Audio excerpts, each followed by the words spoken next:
Magandang umaga at happy weekend sa ating lahat. Ito po ang ating latest weather update ngayong Saturday, April 11, 2026. Nakakapaglaba ang ating mga kababayan sa buong bansa dahil magiging mainit at maalinsangan sa buong bansa. Ngunit may tsansa pa rin po ng mga localized thunderstorms pagsapit ng hapon hanggang sa gabi. At ukol naman po dito sa binabantayan natin na bagyo, ito po'y nasa labas pa rin ng ating Philippine Area of Responsibility at mas lumakas, naging severe tropical storm pa itong si Sinlaku at ngayon ay nasa layong 2,715 kilometers sa silangan ng northeastern Mindanao. Ngayon nga po ay may taglay na po ito na hangin na aabot sa 110 kilometers per hour at pagbugso na aabot sa 135 kilometers per hour.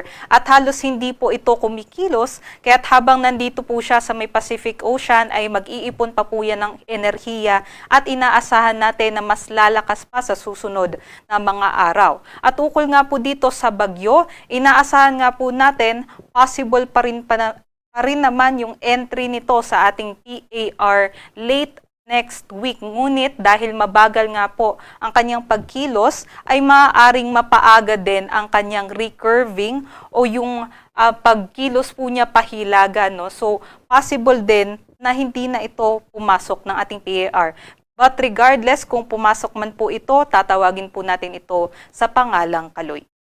Ito naman po yung ating pagtaya ng panahon ngayong araw dahil nga po dito sa ridge ng high pressure area, ito po'y nakakaapekto na lamang sa may eastern section ng northern Luzon, mababa pa rin po yung tsansa ng mga pag-ulan. But other parts ng country natin, magiging mainit at maalinsangan nga at posible yung mga panandali ang buhos ng ulan dahil po sa mga localized thunderstorms pagsapit ng hapon hanggang sa gabi.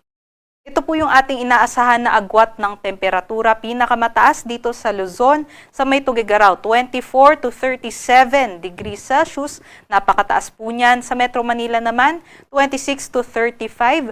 Habang dito po sa may Lawag at sa may Legazpi, possible hanggang 33 degrees Celsius. Sa may Tagaytay naman 22 to 32 at mababa pa rin naman po yung temperatura dito sa Baguio, 17 to 25 degrees Celsius.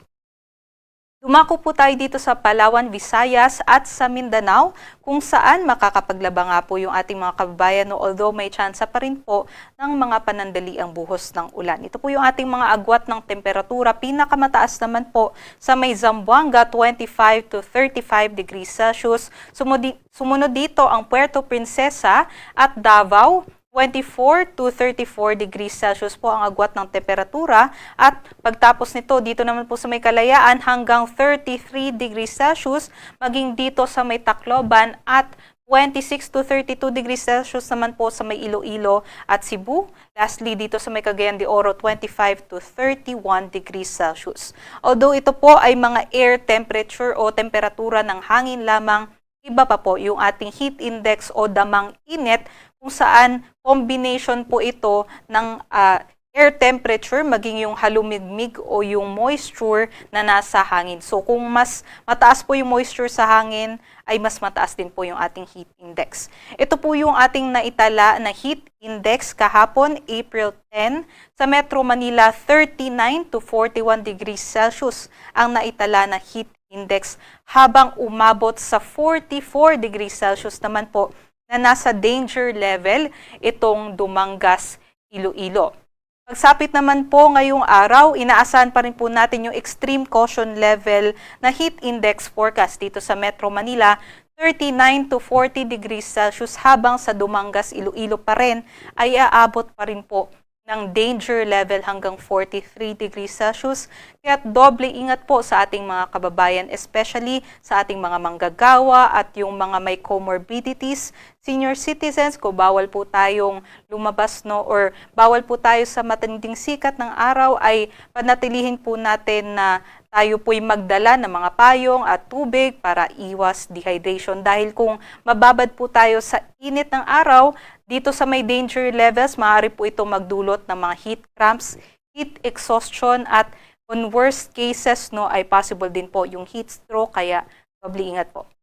Ito naman po yung ating lagay ng karagatan at wala naman po tayong gale warning kaya't malayang makakapaglayag yung ating mga kababayan. Dito naman po sa Kalakhang, Maynila, ang araw po ay sisikat mamayang 5:45 a.m. at lulubog naman po mamayang 6:09 p.m.